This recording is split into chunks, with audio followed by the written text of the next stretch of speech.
Normal po na may aftershocks pagkatapos ng malakas na lindol, and pwede po itong tumagal ng ilang linggo o buwan. Halos isang linggo matapos ang magnitude 6.9 na lindol na yumanig sa Northern Cebu, ayon sa Philippine Institute of Volcanology and Seismology o PHIVOLCS, nasa higit 7,000 aftershocks na ang kanilang naitala hanggang kaninang alas 10 ng umaga.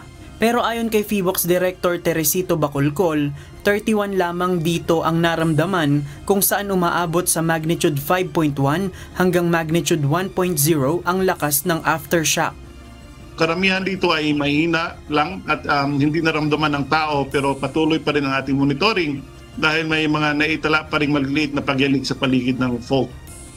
Patuloy pa ring pinag-iingat ng PHIVOLCS ang publiko na iwasan muna ang mga gusali na posibleng bumagsak kung may aftershock. Samantala, patuloy pa rin ang PHIVOLCS sa pagsasagawa ng field verification sa natuklasang Bogo Bay Fault na pinagmulan ng malakas na lindol. Bukod sa natuklasang mga active fault line sa lupa, magsasagawa pa ang PHIVOLCS ng pag-aaral sa bahagi ng dagat kung saan umaabot ang fault line. Tinataya namin na ang kabuong haba ng fault ay maaaring nasa 40 to 50 kilometers. So ibig sabihin may mas malaking bahagi ng fault na nasa dagat. At ang nakikita lamang ng ating team ay ang extension lamang. Samantala, inirerekomenda ng PHIVOLCS sa publiko na iwasang lumapit ng 5 metro mula sa fault line at dapat ding walang mga bahay na nasa ibabaw nito.